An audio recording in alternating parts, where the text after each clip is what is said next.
everyone. This is Julia and Amy with Women Worth in Weddings, and today we got a fun topic. We do. It's going to be a fun day today. But of course, we always have to start it off with our favorite cocktail. And this one is one that you said you would want for your signature cocktail. Yes. I did Aperol Spritz, either last episode or the one before, and now this one is a wine spritzer because it's my favorite. I love it. It's just white wine. We put Poppi, which is like a probiotic soda, which is like totally not in any recipe whatsoever. It's like either club soda or a hard seltzer. And I was like, she wanted to make it healthy. So, and then we put a little orange in there. So, cheers. Let's see. Cheers to that. Oh, I like it. Cool. A little bit. I like it a little bit. There's a weird taste. It's that Poppi. I've never had a wine seltzer before, so. It's a spritzer. I mean, what'd you think, Travis? I would order it again. It's definitely the Poppi, but I can't imagine club soda. Like, what would that vibe change be? I don't know. It doesn't add flavor. Well, if you know of a really good wine spritzer recipe, give us the recipe in the comments because obviously we don't know how to make it. I'll drink it though. Yeah, it'll be fine. It'll be fine. Okay, so topics. Okay, today we're going to go over a topic that a lot of wedding vendors will love because they're constantly, during a wedding day with guests, there's constant moments where we all look at each other like The Office. We're like, did you just witness that? Yes, we did witness it. And we witness it way too much. Yeah. So today's topic is... It is wedding guest etiquette. My mind blank, so I was going to let you finish my sentence. Wedding guest etiquette. I mean, couples, send this podcast to your guest prior to your wedding. It will make everybody's life a lot better, including you. So I think it's one of those things where you would assume common sense and grown adults, like, they would know what to do. They've been to weddings before. But I think weddings just give people a chance to throw out all the rules and, like, act like... lose their whole damn mind. Like, their whole mind. This is actually my day, and I'm getting wasted and eating 3 servings of food. Yeah. Let's start. And go. And go. Okay, so we kind of started the list from the beginning, like ceremony time. That's when we usually see guests come in. We'll start off right off the bat with... arriving at least 10 minutes early, but max 30 minutes before ceremony. I mean, there is a fine line of arriving too early, and then you're just standing there. And the bride and groom is trying to take photos still because they allot the hour before ceremony for photos of them and their groomsmen and bridesmaids, or single photos with them together if they did a first look. And you showing up to the venue makes them have to go and run and hide. Yeah. So the bride does not want you pictures to see her. And then there's the... And if you do see her, don't take pictures of her. Oh. Don't go ahead and put that on your Instagram story and stuff. Like, that's just really rude. I've actually had a bride get really upset about that. And I had to, like, get onto a guest. Like, no photos. Like, stop. I had to be, like, her security guard. I mean... And then also, don't show up too close to ceremony time. And like, we're talking 2 minutes before ceremony, 5 minutes, anything under 10. To be honest with you, like, what our workflow is, we line everyone up during a designated area 15 minutes before ceremony. So we're already 15 minutes before ceremony. We're lined up. Everyone's, like, getting ready to go. So if you're showing up late, you're now, like, awkwardly walking around the bridal party, or you're showing up late and, of course, you're looking for a bathroom. Don't. Stop it. You're grown up. You can hold it. Gosh. I understand, like, things happen. Sometimes you run late, but it's just, like, what happens is the people that run late also expect to be able to sit together. They expect to have, like, basically the ceremony go on pause and, like, wait for them to get down the aisle. And we have to be like, no, like, you're going to have to wait until everyone walks down the aisle. We've had people try to walk down the aisle immediately after the bride and, like, be the background of all her pictures. And I had to stop them, and they were not happy with me. They literally said they were going to punch her in the face. And I literally said that you're going to have to leave. I was like, you're going to ruin all her photos. And she was like, I'm going to punch you in the face. And I'm like, okay. Okay. Yeah. That's great. No. But, we're team bride and groom, so we're not going to have you ruin Yeah. their photos. And plus, you're gonna get stopped, and you're gonna have to wait, and then it's a whole thing. So it works better. Just show up 20 minutes early. Beautiful timing. Beautiful timing. You have a second to find that card box, put your gift away so you're Go not holding potty. it. Go to the bathroom. Maybe they'll have like a little champagne before ceremony. You can sip on that or some water. But showing up anything less than 10 minutes before ceremony, you're just going to end up being in the way. You're going to feel uncomfortable. You're not going to be able to go to the bathroom. Yeah, all the and then things. you may be saying to yourself, but Amy and Julia, how do I arrive at that time frame? It's called Google Maps. Yes. Google and you it. can actually plan your drive ahead of time. Yep. So there you go. Life There hack. you go. Just a little tangent, just because I had a wedding where 2 people came 2 minutes before ceremony. And sometimes the ceremony starts a little early. And sometimes we're already lined up. People are getting antsy. They're like, all right, just go ahead and do this. And so sometimes we may start up to 5 minutes early. And so it just depends. But we started right on time. This couple was 2 minutes late. And we kindly explained, like, you're going to have to wait a second. And then you're going to have to find seats that are separate from each other because there's no seats next to each other. And then they just, like, stood. And they were blocking pictures. And it's just, like, uncomfortable. Like, Yeah. No one wants that. No. So, Okay. Moving on. Let's see. Don't try to find the bride before the ceremony. Yes, I this can't happens tell a you lot. How many times someone is, I'm sorry, my dogs. Someone is hunting for the bride in her bridal suite when they arrive. It's usually like an aunt or like a mom's friend. And I can usually tell, like, the bride's not really, like, usually not wanting anyone to see her. And she just wants to, like, be in her zone with her girls. And then someone's coming in and taking pictures of her already. Yeah. It's kind of just like, So if just be you're aware. If you have, like, a previous conversation, then that's one thing. But and let the wedding planner know if you are the aunt, or like Julia's aunt, if she was, she would definitely want to come in the bridal suite, but she would also ask. So just know if you're like, yep, I know the bride will want to see me right now. yeah. Then just find the wedding planners and be like, hey, can you go tell her that I'm here? And then once the bride gives a thumbs up, then you can definitely come Yeah, in. there's definitely family members that you definitely would love to see before ceremony, but don't ever assume Yeah. that they would want to, because sometimes that's just not in the cards for you today. Okay. One thing that we struggle with is getting everyone to take a seat once they arrive. People, the ceremony option, like, it's obvious. There's a bunch of chairs lined up and rows. There's an aisle. There's an arbor usually. You're supposed to be taking a seat. And it is sometimes the hardest time to get people to take a seat for the ceremony. I don't know what it is. I don't know either. Maybe some people just don't want to be the first to sit. I really don't know. Please tell us if you've been to a wedding and you've had anxiety about finding your seat. Fill us in. I'd be the person that is, like, first to sit, to be honest with you. I'm like, okay, got my seat, made it on time, good to go. Like, I'm going to sit here now. but we have social anxiety. Yeah, we're the people that show up right at, like, 30 minutes. We're like, okay, yeah. good to go. We made it. Awesome.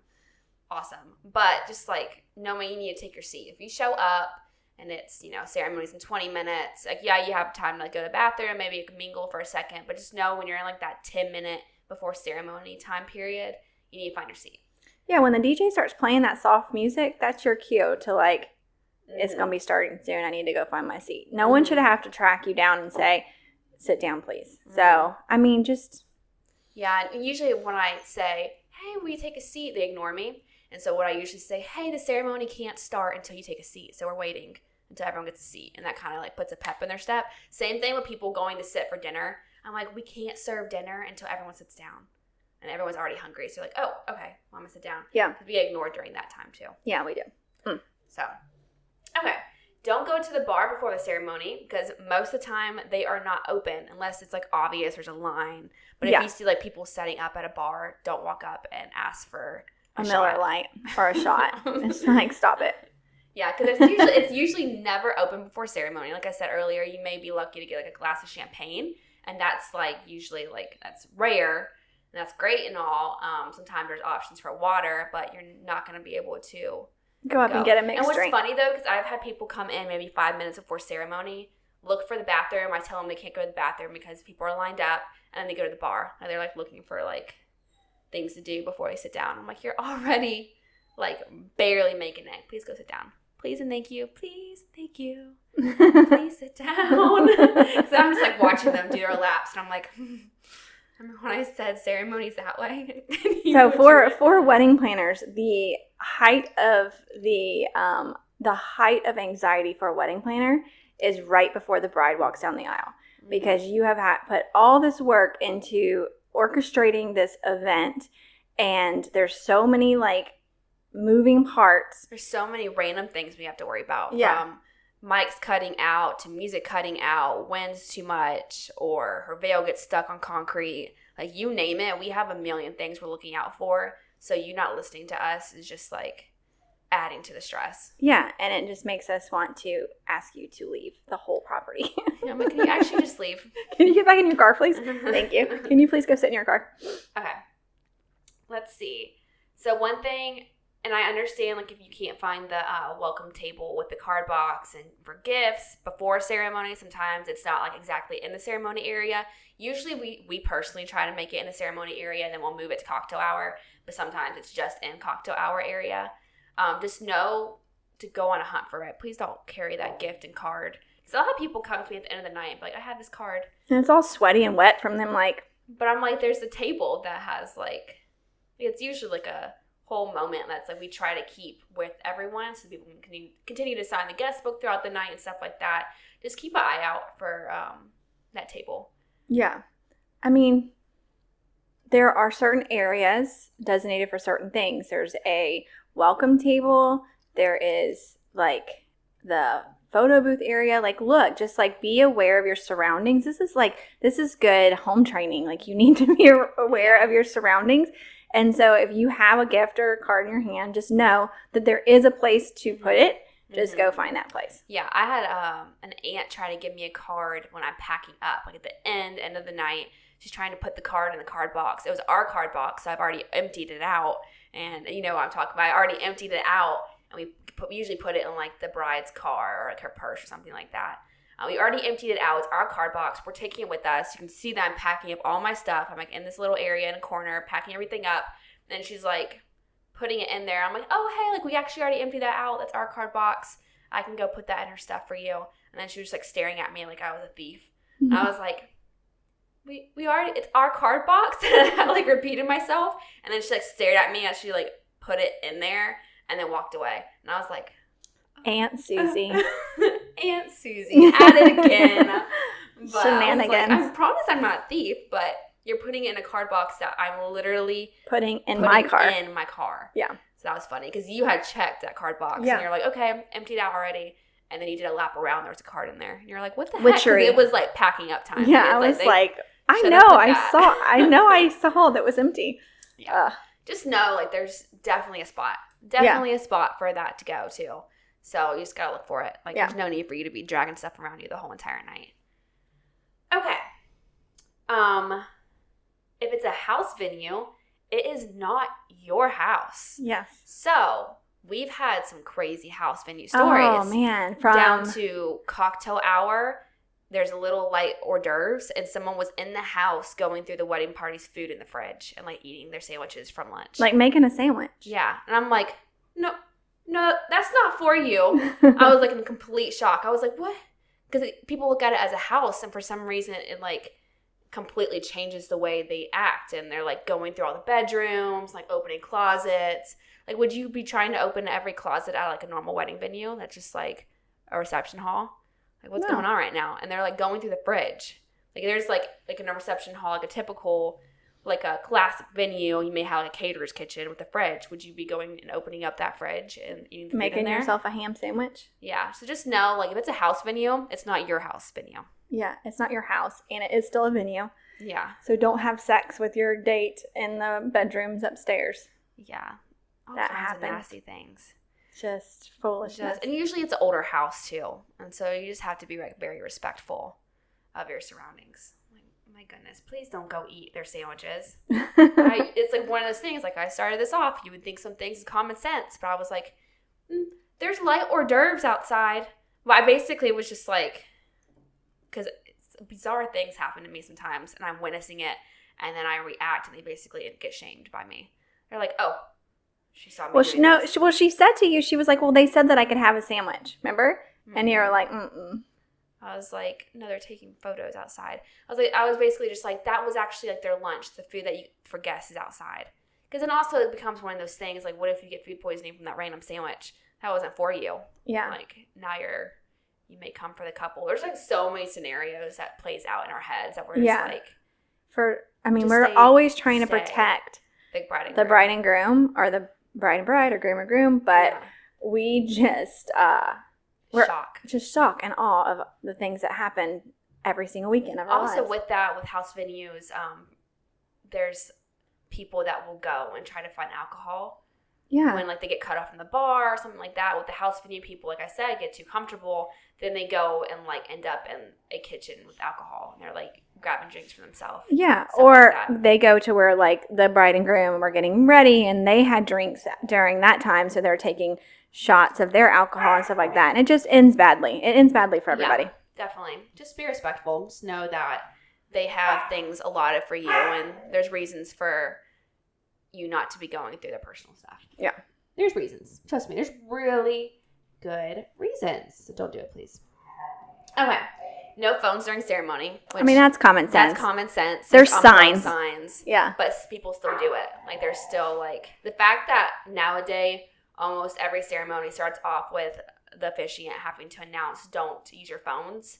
Because there's professionals that have been paid, like, $3,000 and your phone is blocking the professional beautiful picture. Like, they have to say that because people do it. Like, it's just. And they still do it. They still stand in the aisle and take pictures. Yeah. So just be aware. There's people that were, paid a lot to take professional pictures and videos. Please do not. It's pretty obvious who they are. Usually they have, like, a really nice camera. They have, like, their back straps on. It's pretty obvious who they are. Don't stand in front of them. Mm-hmm. Don't put your phone in front of, like, don't be like, okay, they're getting a good angle right there. I'm going to go over there and, like, block their view. Yeah, like, oh, I want to get that angle too. Yeah. What's happening? That's happened to me too. Yeah. Like, but I'm not professional, so I'm like, okay. And I just, like, because I've had people just, like, go right in front of me. And I'm like, oh, I was recording the cake cutting. Okay, I don't need it. It's fine. Whatever. Okay. Cocktail hour. Don't release yourself before family and, like, all the wedding party obviously gets released out there. Immediate family has to go for pictures and everything. So don't just, like, release yourself. Ideally, the officiant should release everyone for cocktail hour. Sometimes they forget, they blank or whatever. Just know there's a cocktail hour that's designated. It's usually where the bar is. Yeah. Find that area. But also, if you see the bride and groom up there, just know that they're trying to be snuck away for pictures. And if you hold them there for 30 minutes, like, giving, like, a whole line of welcomes, you're probably throwing off the timeline. Yeah, you're throwing off the timeline, which is that's why super we important. Personally get the bride and groom to go to a designated area with their wedding party right after the ceremony, and we try to keep them far away from the cocktail hour. Yeah. But if you happen to see them try to get a drink before, or they go take pictures or something like that, just know that they need to go take pictures. Yeah. They're not there to hang out with you. Not yet, at least. Yeah. Okay. Cocktail hour is for light snacks, so please don't make yourself. It's not an open buffet. Yeah. It's a snacky snack. It's like a light snack, a little charcuterie board, a little pass arounds. Just also know, don't drink too much during this hour. Yes. And I think a lot of people just get nervous, and I know I do in, like, large group settings, and drinking alcohol kind of helps you not feel nervous. But then what happens is you get I call it drinking momentum, and you start drinking, and you're like, oh, I can have another one, and I'm gonna just, like, that initial buzz hits you, and you're like, it's go time. Your body's just like signaling that it's gonna be a good night, and you just start over drinking and pace yourself. Because what's going to happen is you're going to get cut off at the end of the night, and it's going to be embarrassing that another grown adult is telling you that you are not allowed to drink anymore. Usually the person gets angry and it becomes a whole thing, which we're going to talk about in a little bit. But just pace yourself and know that there's light snacks. So don't be super angry if you're just having some cheese and crackers. Just know that, like, Right. that charcuterie table right there alone was $400 for them. So If not more. be thankful for Yeah. So here's the thing. Your cocktail hour is an hour long. So 2 drinks and a light snack. Like, that's a good rule of thumb. Like, 2 drinks, light snack. Mm-hmm. We've seen people pound several drinks. Mm-hmm. And then it becomes a thing when we're trying to get everyone into the reception space. Like I said, people don't listen to us, and they will go ahead and do a giant line by the bar because they're like, oh, they're trying to make us go into the tent or whatever for dinner. I'm gonna go grab a drink, and then you have like 30 people in front of the bar, and that makes us have to go and tell the bar to shut down. Yeah, and then you hate us from cocktail hour on. Yeah. Yeah, and the bartenders don't like it either. Just know that, like, if we're telling you to go grab your seat, it's because something needs to happen, like, literally within the next 5 minutes. Yeah. And you lingering is preventing Yep. that from happening. Okay. One thing to be aware of is putting your stuff down on tables during cocktail hour. I totally get it. As someone with social anxiety, I'd want to go ahead and claim my spot and be like, okay, this is where I'm going to be at later, like, planned out, good to go. But there's a high chance the photographer is still trying to snag pictures in that area, because during ceremony is when we light all the candles and everything like that. So the area is, like, ideally At its best. At its best. And you going and putting all your stuff in the reception space is kind of making those pictures a little hard. Yeah. And we've also, like, when there's cocktail hour outside and it's hot and you're releasing yourself into the reception space, and then we can't get pictures at all. We've had that happen before recently, where they were really struggling to take pictures of the reception space because people refused to get out of the reception space. Yeah, I mean, when this just happened to me like 2 weekends ago, and we had to force everybody on like one end of the reception space so that the photographers get pictures. It's just like, it's just not a It gets good hard look. to control a mass group of people. Yeah. And you need to just be aware. Like, we're not telling you stuff just to, like, pick at you. Like, we're honestly telling you stuff that's got the bride and groom's intentions. Yeah, we like, want to first. make sure they get the best pictures. We want to make sure they have the best experience. Mm-hmm. You are just a guest. You're a blip on that radar of their wedding day. You're super important. Absolutely. You're there because they love you, Mm-hmm. but you're also there to make sure their day goes well. So we need to work together to make sure that happens. Yeah, and just respect the planners. There's no reason for you guys to be, like, rude and mean to planners, and not just us. Like, I feel like a lot of wedding vendors are given a hard time sometimes, that we never are just picking at you for no reason. We literally we prefer not to talk to you. Yeah. So, just because, at least us personally. But, I mean, we're never trying to just, like, boss you around. Mm-hmm. So, everything is said with good intentions. Okay. So, when the couple does their grand entrance and they're sitting down to eat at their sweetheart table, let them eat. Let them eat. Oh my gosh, this is one of my pet peeves. Mm-hmm. The bride and groom get their food first, and when they sit down to eat, they literally have a snapshot of a moment to eat their food before the photographer takes them away to do more photos. Yeah. And so, like, you get that whole hour for dinner, they get maybe 15 minutes. Yeah. And so the bride and groom are trying to put food in their mouth, and guests keep coming up and saying congratulations. And I know you have the best intentions and you just want to say thank you and like all the things, but it's not good. Let them have a minute. And that's why we started doing private dinners for the bride and groom, because we wanted them to be able to eat. Because the last thing we want to do is be holding anybody's hair back at the end of the night, bride or groom. I've done both, while they're puking because they didn't get to eat and they got served a lot of alcohol. Yeah, and you just want them to be able to enjoy the food that they spent so much money on, because you can easily spend 10 grand on food. Like, easy. That's just like with some good cocktail dinner and dessert options. Like, easy, 10K. Let them enjoy it, because like my last wedding, I saw the couple, they would sit, I could see them do a little breath, and like pick up their fork, and then someone else would come up, and then they would like stand back up. And I'm like, oh, I hate that so much for you guys. So just let them eat their food. I get it. You're at table 20. You got a little bit before you go through that buffet, but let that couple eat their food. Yeah, 100%. Okay. 1 plate per person. Don't release yourself for dinner. There should be a DJ or caterer releasing per table, so buffet does not have a massive group of people coming all at once. And this also ensures that people aren't getting their thirds when some people haven't gotten their first. So please do not release yourself, because this has happened recently. Yeah, this has happened recently when table 22 is still patiently waiting to get called up, and table 5 is on plate number 3. Sometimes people end up just feeling entitled. That's what it comes down to. They're like, oh, they're calling 2 tables at a time. Well, I'm table 19. I'm going to go ahead and go up. And then if we're very unlucky, we'll have a whole wedding group of guests that all have that same mentality. Yeah. And then it's like, I am so sorry for table 15 because table 25 is on their thirds. Yeah. Like, and then it's just like, it's one of those things where it's just like, you should not be getting your seconds. It should not be going that way whatsoever. No. So. I mean, who would even think to do that? But it happens. Yeah. Mm-hmm. Nightmare. Yeah. It's just one of those things where there's two, maybe 3 of us dealing with 150 people. And so it's like, it's one of those things where just follow the rules. There's people around telling you what's next, what to do. Just listen to them, because everything, we have it like down to the T. Like, we have a go workflow. But when it comes to people not listening, then everything gets thrown off. Yeah. Okay. If you were a guest, you cost that couple at least $80. That comes at with a minimum. Food, comes with drinks, cake, rentals, you name it. You have racked up a bill for that couple. So just know that this is why you should not be on plate number 3. Number 3.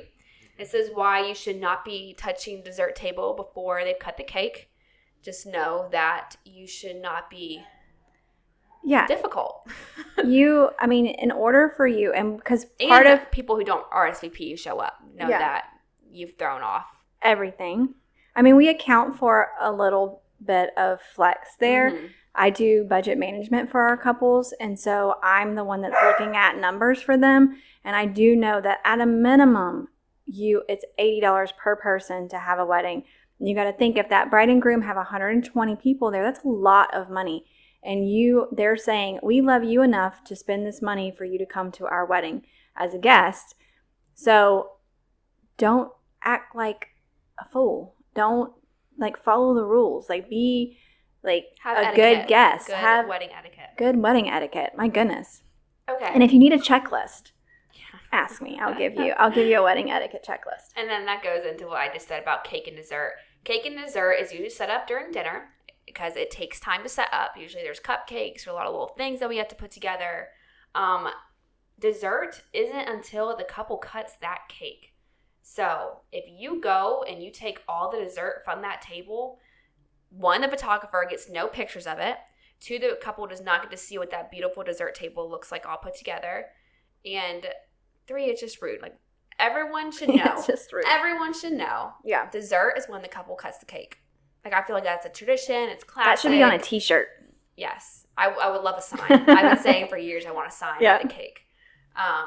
But then we'll have people go through buffet and immediately be trying to grab stuff right off buffet on the dessert table.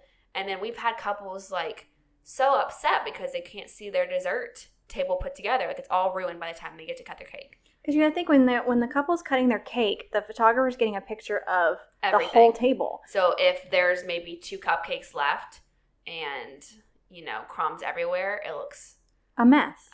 And you did that, Bob. You did that. It's usually an older white gentleman who is trying to take dessert.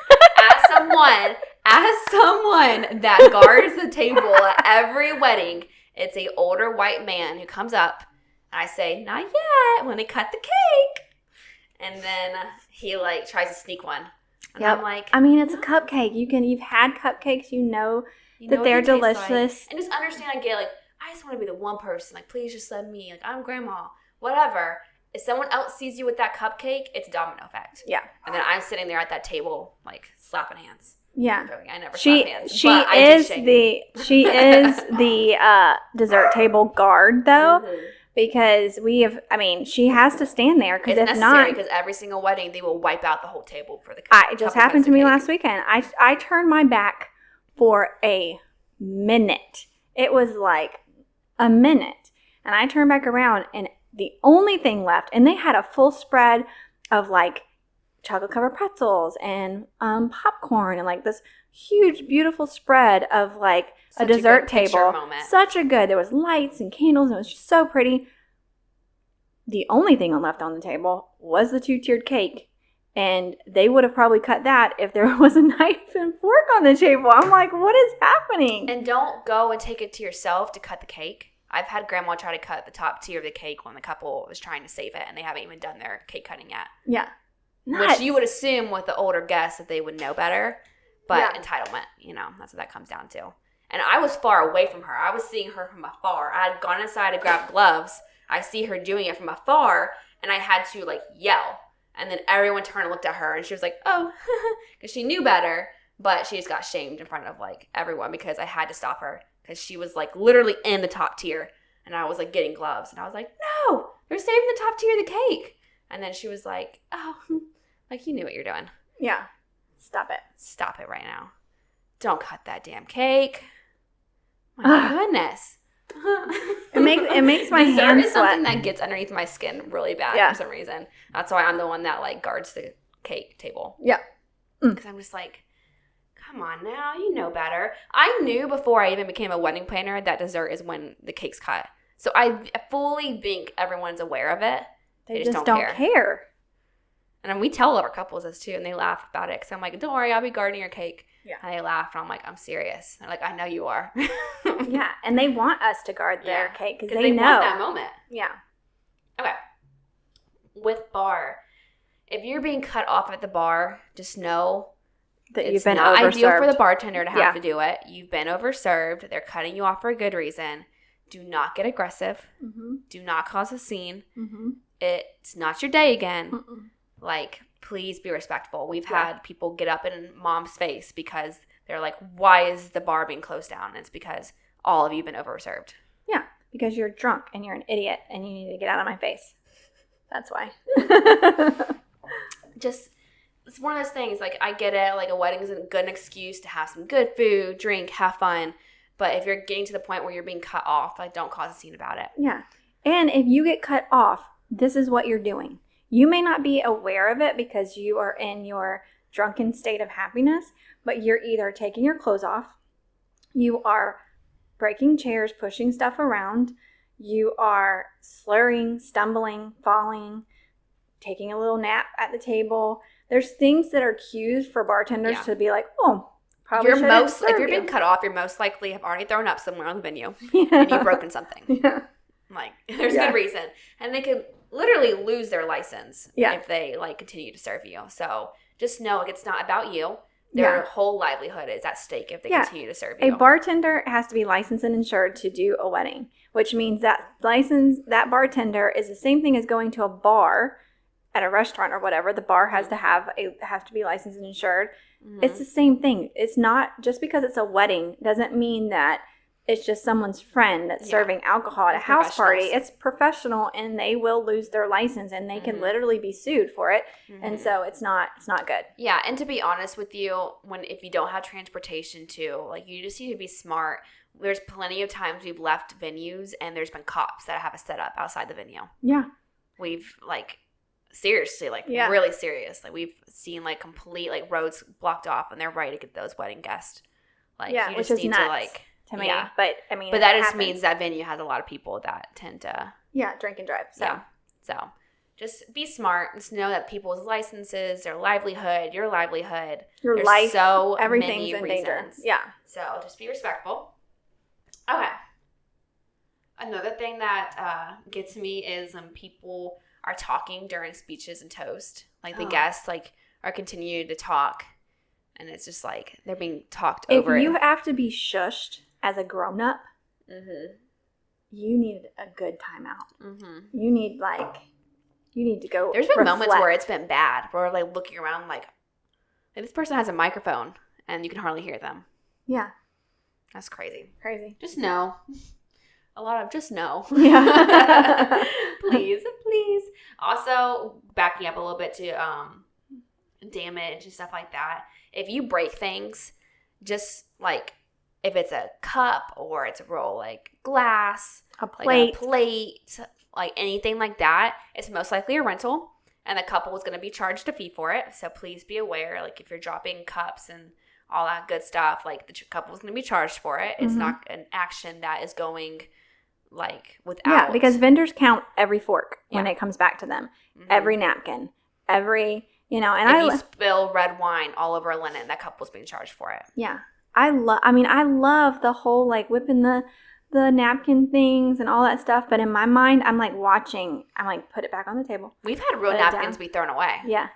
Yeah. It's a thing. So just like the couple's gonna be charged for it. If you damage the venue in any way, you break any doors, you break a window, you do dents in walls, it's going to become an insurance thing if it's big enough. Yeah. Like you need to be aware that you are in someone else's property. Yeah. And that goes hand in hand with trash.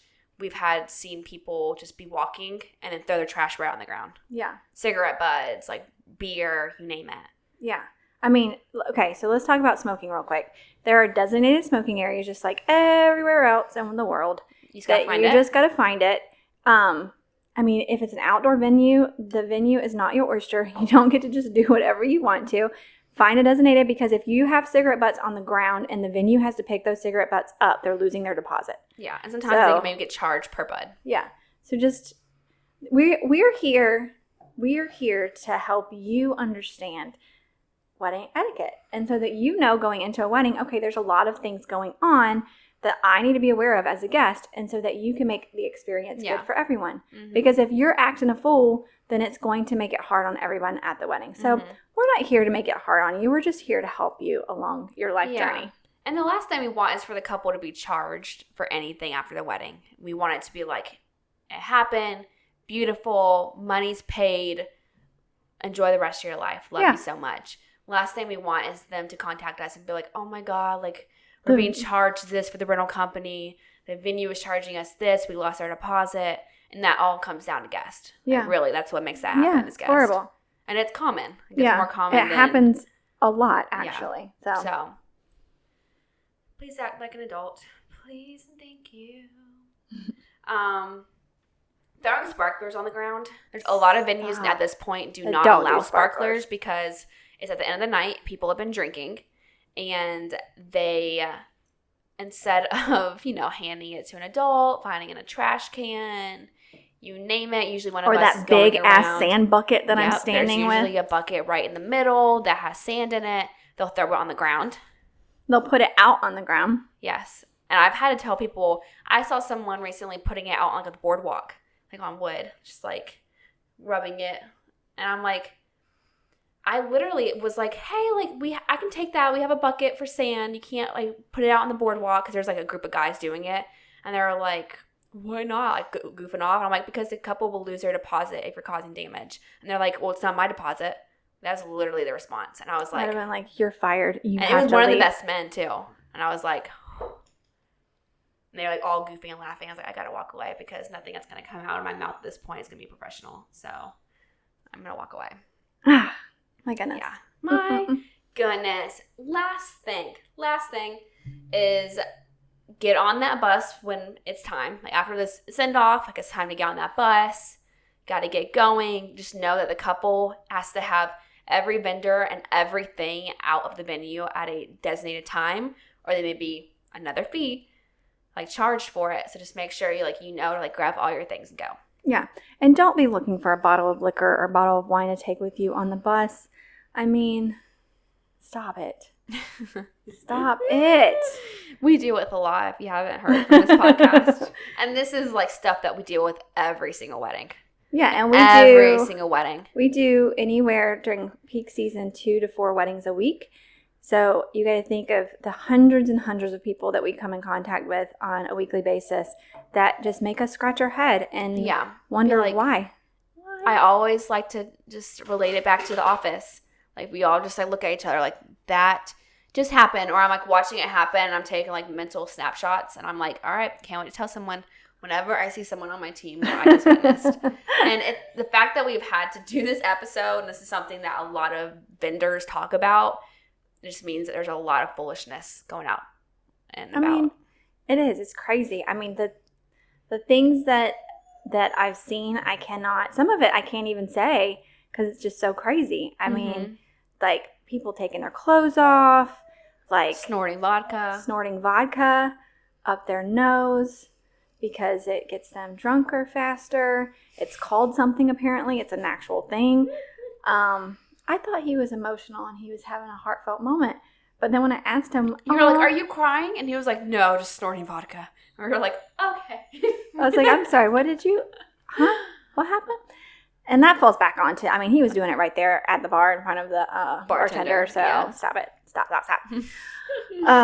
But yeah, so just, I mean, the moral of the story is know that you're being watched. You are being watched. This isn't like a thing where you're like in the dark at a club, no one's watching you. Like, no, you are being watched. There's a whole crew of maybe like 20 people that are sober watching you. Yeah. And we're all going to share your embarrassing stories to each Yeah. other. So, And just know- vendors love sharing stories. Yeah. They love it. We'll meet like a random vendor and they're like, "You want to hear something? So crazy. Happened last weekend." Like, we are all sharing it. And so it all breaks down to just know that weddings are a luxury thing. It costs a lot of money. Be aware of your surroundings. And it's not your playground. Yeah. And take good care of Treat yourself. it like your home. Yeah. Treat it like it was your wedding. Yeah, treat it like it was your wedding and you just paid thousands and thousands of dollars to have your guest come and eat food and drink and be merry. So, All right. It's And good. that's the tea. and that's the tea. That It's is good. the I mean, tea. this Next is- time we'll have a better drink. This one, I've been drinking it a little bit though. I think it's been pretty good. I think After it you lost get flavor. through, The like, ice melting. the ice melting is actually pretty good. It's fine. I mean, I wouldn't order it at like a Mhm. restaurant, but Yeah.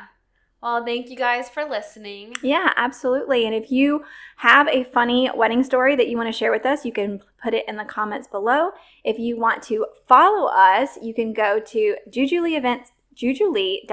jujulee.events/follow, and you can see all the places that we are at, whether it be Facebook, Instagram, all the things. We have All the courses. places. We have all the fun places for you to join us on our journey. So thank you very much for Yeah, sharing for time with listening. us and listening, and we will see you next time. All right. Bye, guys. Bye.